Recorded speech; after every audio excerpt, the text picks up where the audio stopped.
like to call the February 22nd, 2023 meeting of the Ogden Town Board to order. Please stand for the Pledge of Allegiance. I pledge allegiance to the flag of the United States of America and to the republic for which it stands, one nation, under God, indivisible, with liberty and justice for all. I'd ask that you remain standing for a moment of silent reflection and prayer for our military servicemen and women serving around the world, as well as for our first responders.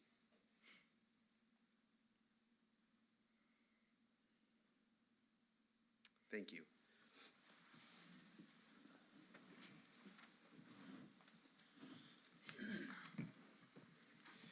Okay, well, I guess we are going to start today with our year-end report from the Gates Volunteer Ambulance Service. So if you guys are ready to go, so are we.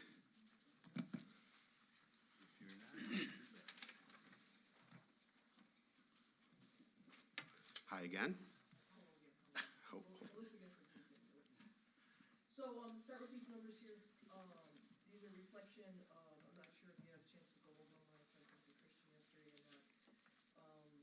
These numbers will change a little bit when the auditor does their auditing. At the end of the year, you're probably October after the audit will be done. But for the moment, I'll just run down the numbers from 2022. You can see the comparison to 2021. So service fees, that basically is what we paid out for total. What we received, let me back it up. That's what we received. It is not total of what we billed. What we received in service fees from insurance was $2.4 million roughly. Town taxes, that includes everybody to include Ogden, Parma, Spencer, and Gates, was 1.7. Contributions, that is grants and so forth, money that we received from grants themselves. COVID stimulus, that was actually, that's the healthcare bonus that EMS workers, healthcare has got from New York State. That's part of the one. So that was $36,000.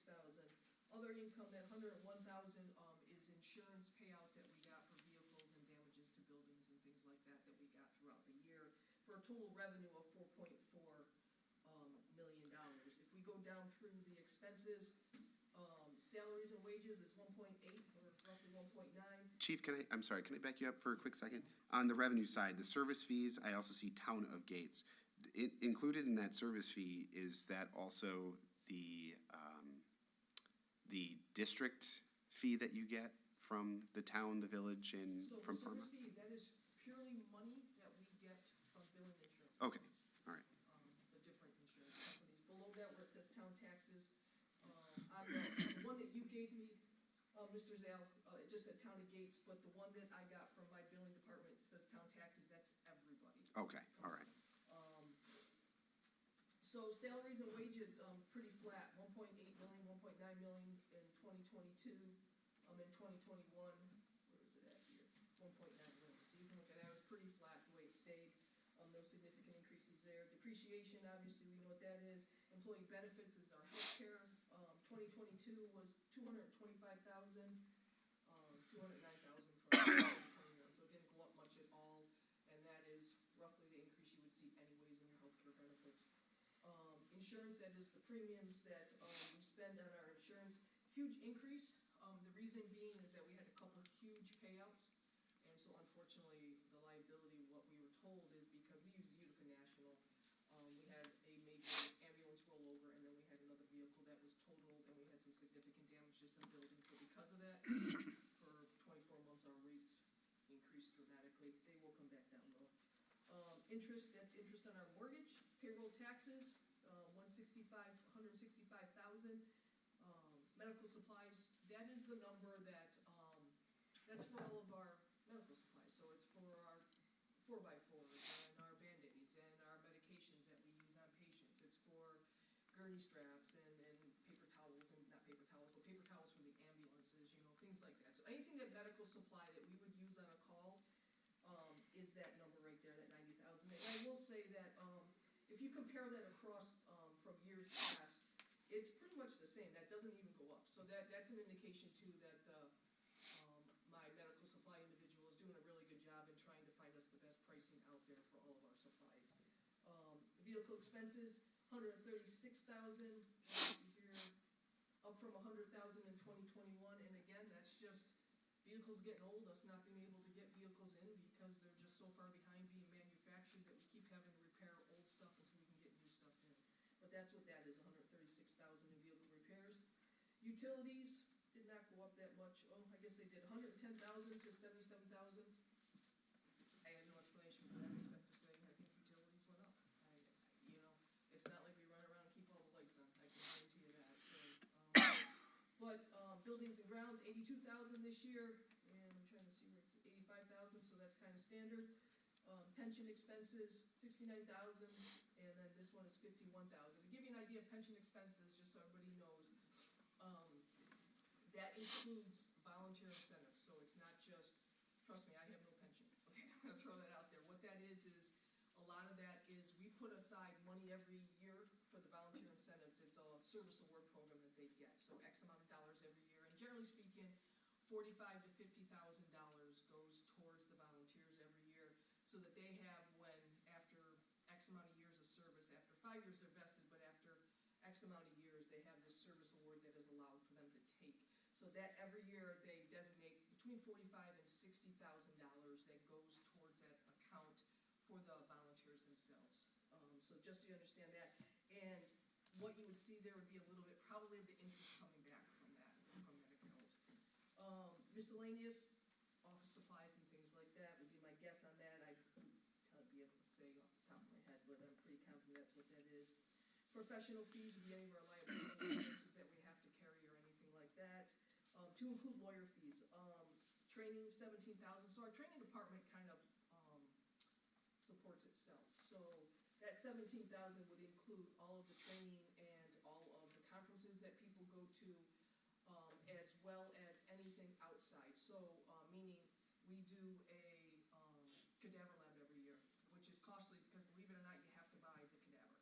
So we do a cadaver lab every year, and it allows up to 15 of our people to go to this lab and train. You know, so it's things like that, that training is. But when I say they support themselves, it's not just from teaching CPR or anything. Whenever we recert our cards, New York State gives us a little bit of a stipend towards that recert. So pretty much, I would say that actually the training department probably spends twice that, but we get reimbursed for it. Office expenses are down there. That includes any of our leases, like our leases on our copiers and things like that, and our service agreements for that stuff. And office expense down there, that also includes our service agreements on our cardiac monitors, which is extremely expensive. So that's added into that. Information technologies, our IT department, and then volunteer recognition, different than their LoSAP award for our volunteers for every hour that they work on the road. It kind of equates to $1.1 and up to $600, so we don't have to tax them, they get gift cards. So it kind of encourages them short-term to kind of come in. It's one of the ways that we try to get our volunteers in the door and keep them active. And then uniforms, $8,000, and again, that's kind of nothing, and then the total down there. So the net income showing $872,000. From what, when I was talking to my billing department, that does not include our ambulances that we purchased. It does not include the new fly car, as well as other stuff that came in as far as repair to the buildings and things like that.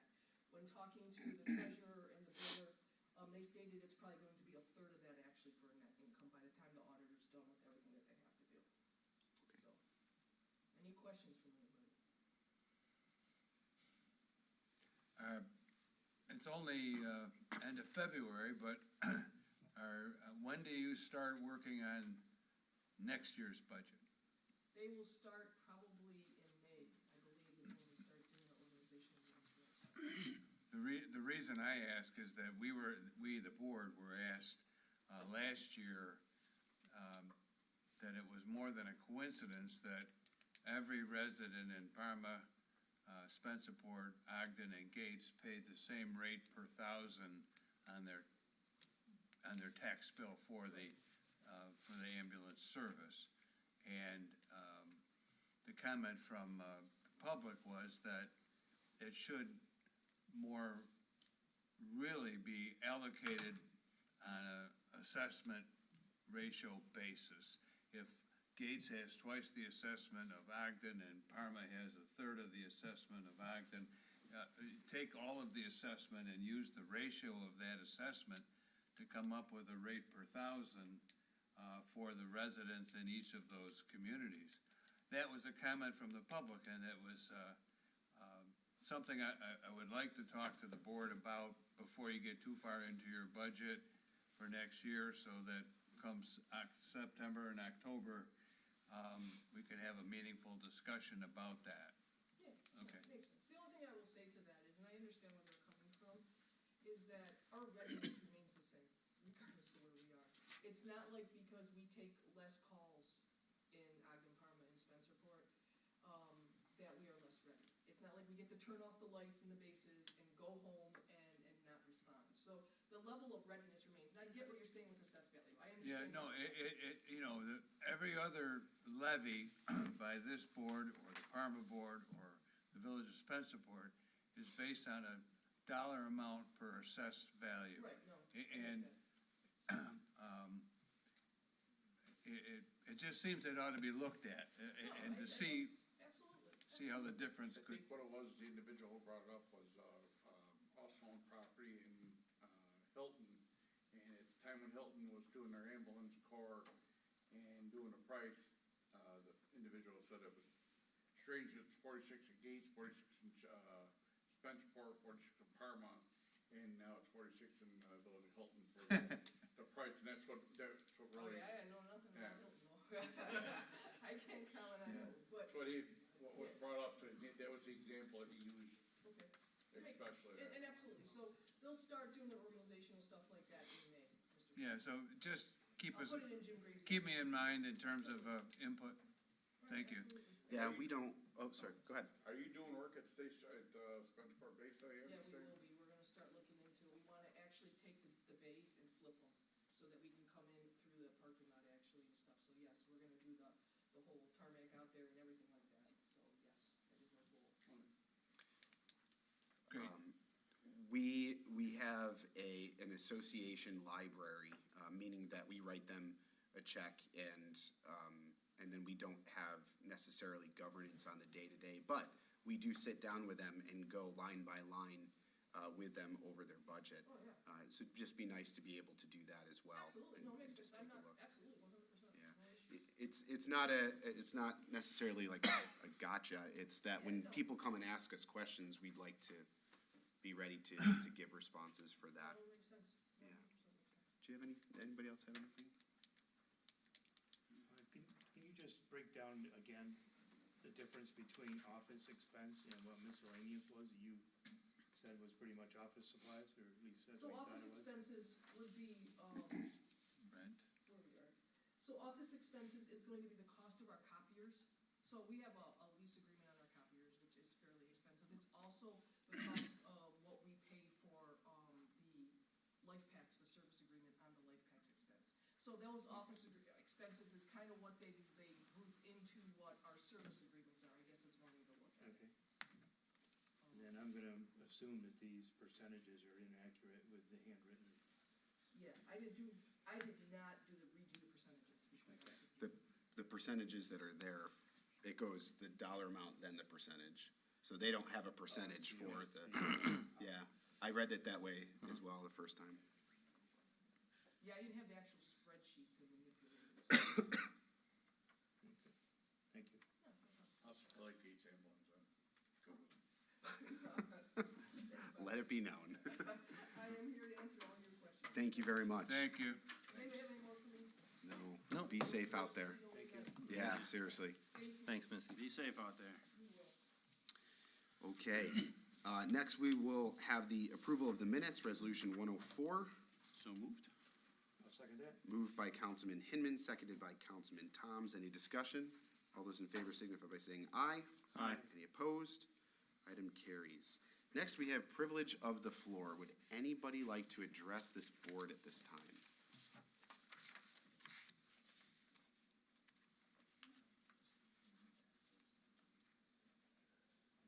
Don't be shy. Anything you want to say?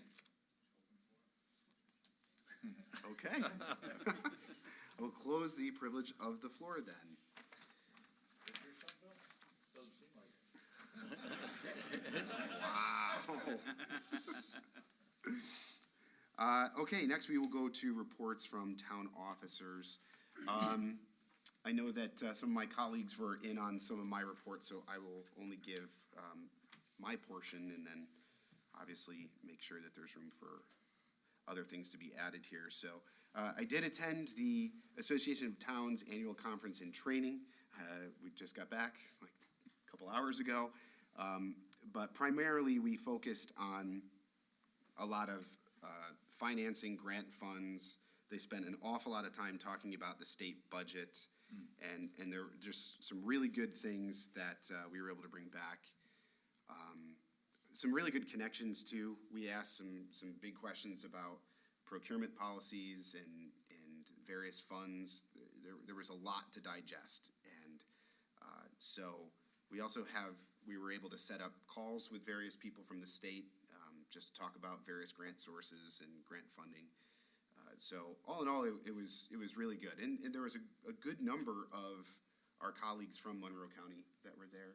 But all in all, it was pretty unanimous that everyone hates the state budget, which is great to have that many people from that many counties around the state unanimously just fight the fact that the state continues to try to take away local control.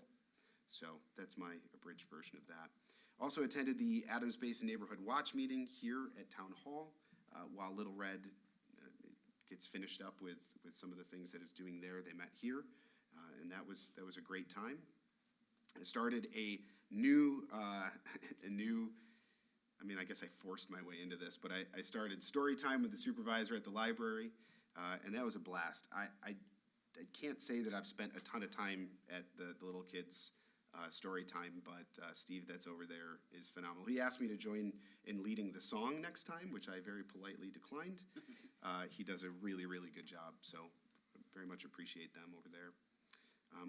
Talked in the workshop ahead of time about the approval from DASNY for the $50,000 grant that we had applied for. We also had a press conference and the first day of the mobile DMV. I was actually very surprised at how many people came in the second that we opened. It was very successful and quite a few very happy customers to have it come back here to the town. So that was great. Also met with Todd to review the emergency preparedness plan. It's really long. We didn't get to every page, clearly, but it was a good chance to really kind of just go over the roles and responsibilities ahead of the meeting that we have with the full committee on February 28th. So Todd, really appreciate the work that you put into that. I know I said that to you offline, but worth repeating in front of everybody. So great job. Thank you. Another thing, including the computers that we're not sure who's got what. The highway took them. The highway took them. But this is, who reminded you that it should be in the highway? But just another way that we're trying to update some of these things that haven't been updated a long time. And then speaking of which, the tech audit that we conducted and are currently going through, Steve was part of that, so was Brian. I think we're gonna come up with a really good plan for technology moving forward. We still have to work on realizing every computer that we have, where it is, what its function is, and being able to come up with a 4-year replacement plan. So that'll be great. We have a meeting scheduled with Ellicott Development also on the 28th to review the traffic study. As I think I've shared with you, that's been kind of a back and forth where when I first got in here in 2015, they had initial plans. We had one vendor come in to do development, but none of those maps had been updated since 2015. So we asked them to update it. We asked them to update the traffic study. They did. We saw that there were a couple issues on their own traffic study. We asked them to kind of review it a second time and get a state response. We have the state response, so now we're ready to move forward. I will tell you that my feeling on this is we've stated our concerns. The state has weighed in on it, and the independent traffic study does support them moving forward with phase 1. And at the end of the day, it's on a state road with a state intersection, and it's kind of up to the state to make sure that it runs the way that it's supposed to, whether we like it or not. But I do think that they have a vested interest in making this successful, so we'll hear more on the 28th. And then the very last thing I have is that we did officially schedule our CPR training for town employees. It was March 3rd. It is now March 9th. Yes. What's that? Girl Scouts. And maybe we'll have another time in the future. So that's pretty much the Cliff Note version. Move on to Councilman Baker. Really, not much more to add. You hit on a couple of the points. I attended the Association of Towns meeting, and a lot of great feedback, great meeting colleagues from across the state. A lot of things to really take a look at and dive into. We got handouts and things like that, so I want to make copies if I can and share them with the board. There was a lot of good training. The big takeaway was home rule and the importance of keeping home rule. I think if nothing else, that was pretty much the overshadowing theme of the conference. So, I was also pleased to be here for the press conference with the mobile DMV. I think it's an important service that our residents are certainly excited to have back, and hope it stays and I hope it grows. So, but other than that, I'm done. Thank you, Aaron. Sal is not here. Councilman Hinman. To piggyback on the DMV thing, I ran into another elderly couple that was just beaming, saying they're so thankful that we brought the DMV back here. So it was just another thing I wanted to report because I thought that was really good. Other than that, wasn't too active. Nothing was really going on with either zoning board or the planning board. Zoning board had another good meeting this month, but it wasn't too much going on. So nothing, other than that, nothing to report. Councilman Toms. Yes, thank you. As you mentioned, I did attend the technology discussion and audit that we went through, looking at service contracts, the software licensing for the town, the PC refresh, which you mentioned, and server refresh, which we need to get a code on and see where we're gonna find money for that. And also, some infrastructure, so fiber in between the Ogden Highway Department and this building, that is old, and typically when you put in a fiber infrastructure, you put in 6 pair, and we're down to only 2 pair functioning at the moment. But in coupling up with that, we need to work on a 5-year strategy, and not just for the PC replacement, but for other things, including the servers, software upgrades, and all those types of things as we go through, along with the business continuity plan and disaster recovery plan. Those things all need to be included in that strategy. That's all I have. Perfect. Yeah, I was honestly, might as well. We all come with a different set of backgrounds and skills, and it was just really great having Steve to be there and interpret 6 conduit versus 2, whatever. I was like, hey, so long as you guys know what you're talking about and we get good stuff, that's what matters. So really appreciate you being there, Steve. Dan Wolf. We could probably utilize Todd for that fiber first, since he's got lots of experience in that, so might be able to use it. We're trying to hire, we're starting to interview 3 guys, we're gonna hire 3 guys. We're starting interviews tomorrow for hopefully the rest of the week, to get our 3 guys back up to replacement, of guys retiring, and 1 guy leaving the sheriff's office, and 1 guy, took a job down in the village.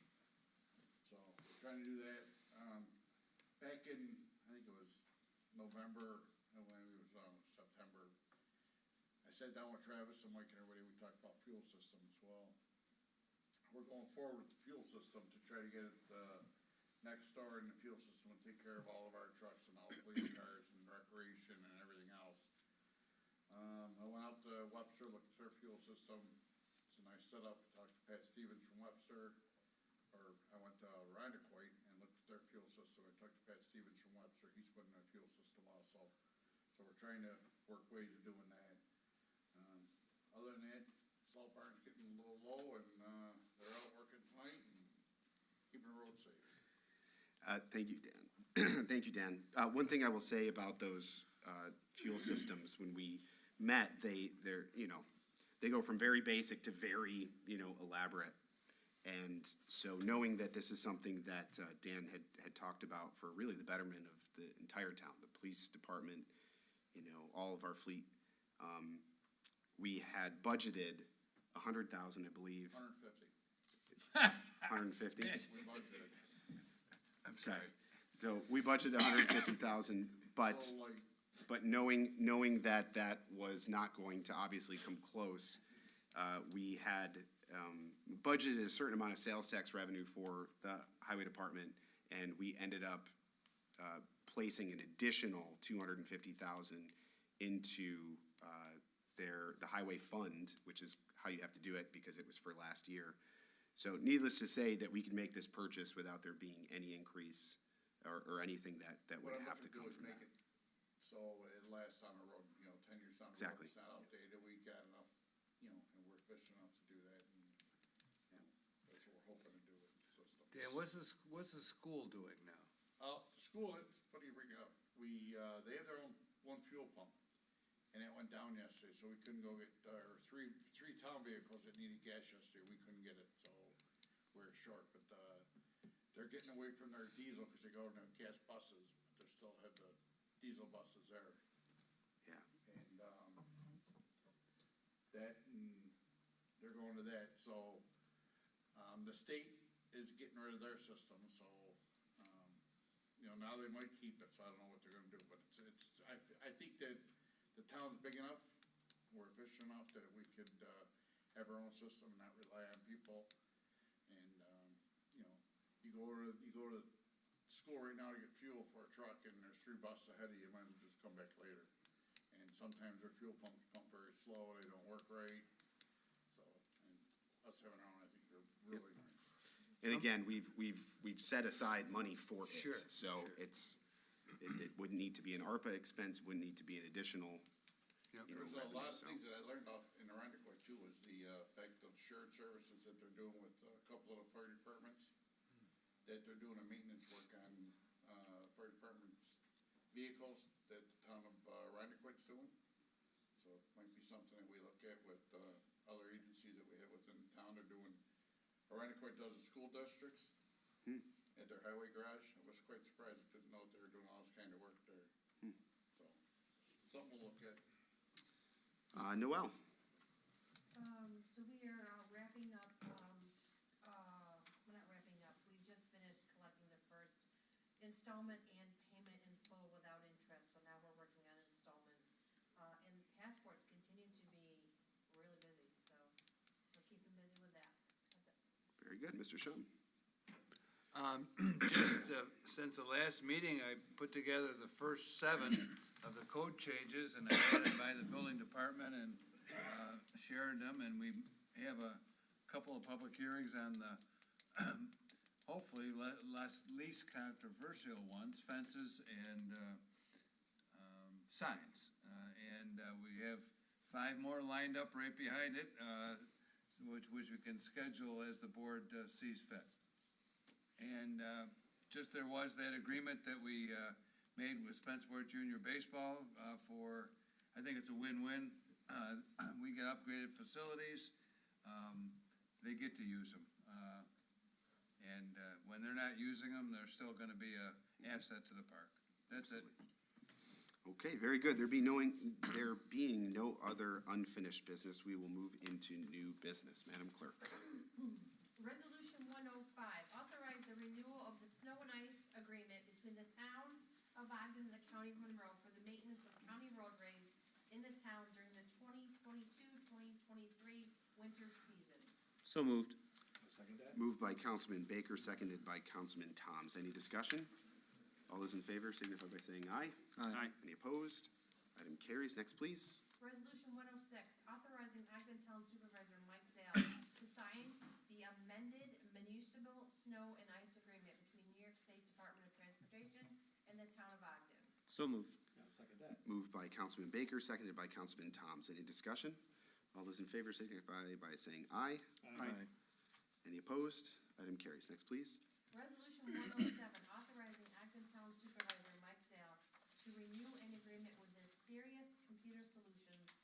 for the provision of warranty services for 2 switches at the Ogden Highway facility. So moved. No, second. Moved by Councilman Tom, seconded by Councilman Hinman. Any discussion? All those in favor signify by saying aye. Aye. Any opposed?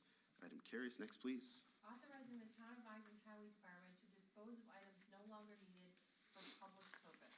So moved. I'll second. Moved by Councilman Baker, seconded by Councilman Toms. Any discussion? All those in favor signify by saying aye. Aye. Any opposed? Item carries. Next, please. Resolution 109, authorizing Ogden Town Supervisor Mike Sale to renew an agreement with Johnson Controls for the monitoring of the fire and burglar alarms at the Ogden Town Hall and the Ogden Highway facility. I'll move that. Second. Moved by Councilman Hinman, seconded by Councilman Baker. Any discussion? All those in favor signify by saying aye. Aye. Any opposed? Item carries. Next, please. Resolution 110, scheduling a public hearing for local law number 1 of 2023 for 7 PM on Wednesday, March 8th, 2023.